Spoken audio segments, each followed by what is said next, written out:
Okay, so we're going to talk a little bit more about projectile motion and go into a couple of details that some of you had some questions about. So, to start with, a projectile is an object that's thrown, kicked, batted, or otherwise launched into motion and then only is influenced by gravity. Once it is thrown, once it is kicked, the only force acting on that object is gravity. So, we have three assumptions that we're going to make. First, we're going to ignore air resistance. It takes a lot of the complications out of our problems and involves and requires us to not have had Calc 3 in order to be able to do them. The acceleration due to gravity is constant and is downward, therefore it's negative, with a magnitude of 9.81 meters per second squared. I don't care if you just use 9.8, that's not a big deal. We're also going to assume that there is no acceleration in the horizontal direction. So once it leaves wherever it's going from, again, the only thing acting on it is gravity. So the path of a projectile. In this top image, maybe I can use a laser pointer. Yeah. In this top image, we see a cannonball that is being shot off of a cliff. This path is what would happen if we did not have gravity or air resistance. It would just continue forever in the same speed, in the same direction. But we live on Earth, so we have gravity. So what we actually end up with is this bottom image. And so it falls a little bit more each second to create a parabolic path. You should be familiar with projectiles from your math class. So because of gravity, an object that's shot horizontally off a cliff and an object that's dropped from the same cliff will hit the ground at the same time, just different locations because the one is traveling horizontally whereas the other is not. So we can calculate the distance a projectile falls each second rather simply. The equation is d equals 1/2 gt squared. So after 1 second, the projectile has fallen 4.9 meters. So it's going to be about here, and this one's going to be about here. After 2 seconds, it's fallen 19.6. So after 2 seconds, it'd be here. After 2 seconds, it would be here. So you're seeing already that this path is going to start to curve. So horizontal and vertical components of motion for a projectile are independent of one another, meaning that they're not related. So just because one's doing one thing does not mean the other is doing the same thing. So the time of a projectile's flight is only dependent on its vertical speed because it has to fall. And the horizontal distance of travel is just simply the horizontal speed multiplied by the time traveled. So we're going to get into some good equations here for solving our problems. So from our discussions of linear motion, we know that we can find our final position using our initial position, our initial speed, our acceleration, and our time according to this equation right here. But we have x and y components that are independent of each other, so we need to use this equation to make an equation for both components of our motion. So if we're looking at our horizontal or our x component, we know from our assumptions that there is no acceleration in the x direction. So if that's 0, this whole part of this goes away, and we're just left with x final is equal to x initial plus initial speed in the x direction times time. Y final, we know that acceleration in the y direction is equal to g. If we're going to put just 9.8 in here, we can automatically make this a minus sign instead of a plus. So we have y final is equal to y initial plus speed initial in the y direction times time minus 1/2 gravity times squared.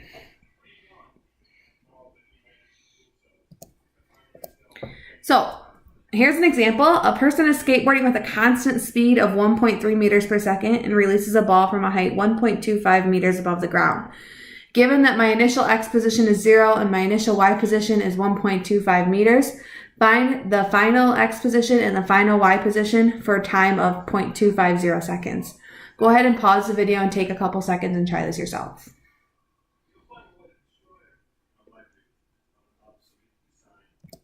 Okay, so we can find xf using the equation that we just talked about. Xf is xi plus vxit.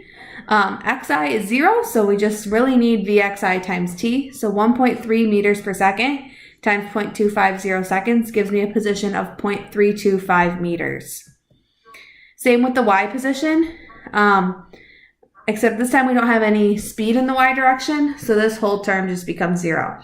So we get 1.25 plus 0 minus 1/2 times 9.8 times 0.25, and we get 0.943 meters. So just like with the distance portion of these equations, we need to also look at the velocities independently. So we learned in linear motion that final velocity is initial velocity plus acceleration times time. So we can apply this equation to both the x and y components, but we need to remember our assumptions. So because there's no horizontal acceleration, my initial x velocity is the same as my final x velocity. So velocity in the horizontal direction is constant. It does not change.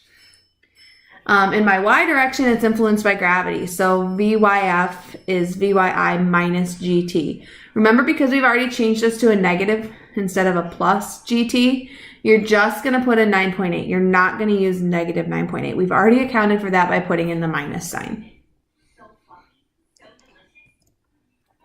Okay, these are the key equations for projectiles that are launched horizontally. Go ahead and pause the video and take a couple minutes to write them down. Okay, our next example is that a ball is projected horizontally from the top of a 92-meter cliff with an initial speed of 19.8 meters per second. Determine the horizontal displacement and the speed the instant prior to hitting the ground. I'm going to tell you that first you need to determine the time. So go ahead and pause this video and take a few minutes to try to figure this problem out yourself.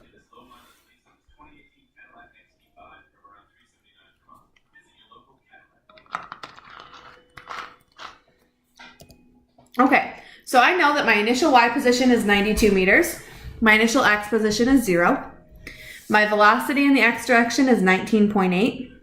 My initial velocity in the y direction is 0. I'm not throwing it downward, I'm throwing it horizontally. My final y position when it hits the ground is 0, but I'm looking for my final x position and my final y speed. So again, to do anything, I must first find time. All of my equations involve time, and I don't have that right now. So I can use YF equals YI plus VYIT minus 1/2 GT squared, simply because this term goes away, makes this a lot nicer to work with. It's no longer quadratic. So when I plug in my numbers, this is what I get, and I need to solve for t. I find that t is 4.33 seconds. So what I did was I subtracted 92 from both sides. Then I divided by negative 4.9, because half of 9.8 is 4.9. And then I took the square root of both sides to get t by itself. Now I can use that to find my final x position, and that is x initial plus vxi times t. Vxi is 19.8, t is 4.33, so I find that I have 85.8 meters is how far the ball travels horizontally.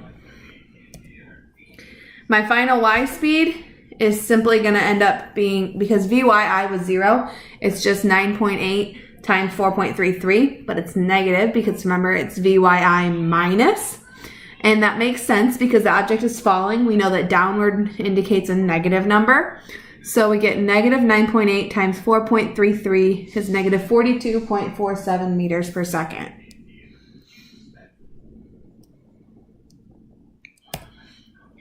Okay, if a projectile is launched at a given speed at a certain angle, we can use the sine and cosine functions to determine our horizontal and vertical initial velocities, and therefore our positions and velocities at any given point.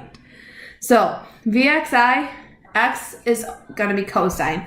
All the time in physics, x is going to be cosine. So Vxi is Vi cosine theta, and Vyi is Vi sine theta. That Vi is the initial speed at whatever angle, and the theta is the angle.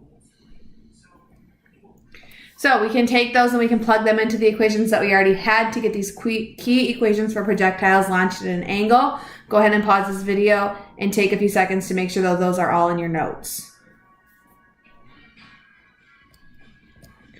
Okay, So here's an example. A soccer ball is kicked from the ground with an initial speed of 12 meters per second at an angle 32 degrees above the horizontal. What are the X and Y positions of the ball half a second after it is kicked? Go ahead and pause the video and try yourself. Okay, so I know that my initial X position is 0, my initial Y position is 0. It's kicked from the ground. My initial speed, not in the X or Y position direction, just my initial speed is 12 meters per second, and the angle that that speed is at is 32 degrees. The time I'm using is 0.5 seconds. So X final is X initial plus VI cosine theta times T. So 12, this is 0. So this is just this part I'm concerned with. So 12 cosine of 32 times 1/2 is 5.09 meters. Make sure your calculator is in degree mode. You will not get the correct answers if you are in radians. Y final is Y initial plus VI sine theta T minus 1/2 GT squared. Again, Y initial is 0, so it's just part of the equation I'm concerned with. So 12 sine of 32 times half minus 1/2, 9.8 times 0.5 squared gives me 1.95 meters.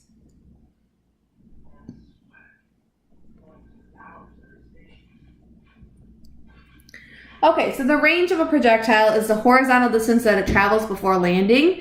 We can see even in this image that the maximum range is achieved at 45 degrees. The equation for range is initial velocity squared over g times the sine of 2 theta. Because sine of 45 becomes sine of 90, which is 1, that gives us the largest number here. We can also see that if my two numbers add up to be 90, such as 75 and 15 or 60 and 30, we end up with the same range. 50 and 40 would give you the same range. 85 and 5 would give you the same range. Okay, I hope that that cleared up some of your questions. If not, keep in mind that you have other resources available to you. You have that packet with those links on the top that is that is meant to help you. So I can show you the physics classroom right now, and I can show you how useful some of these things are. So if I go to the physicsclassroom.com and go to physics tutorials, I click on vectors, motion, and forces in 2 dimensions. Lesson 2 is all about projectile motions, okay? It talks about everything that we're talking about when we talk about projectiles. So, there are different types of projectiles. I got this picture here, okay? We can even see animations of things. So with gravity, how my projectile would go, I would miss that monkey, okay? If you watch the other one, it'll make more sense.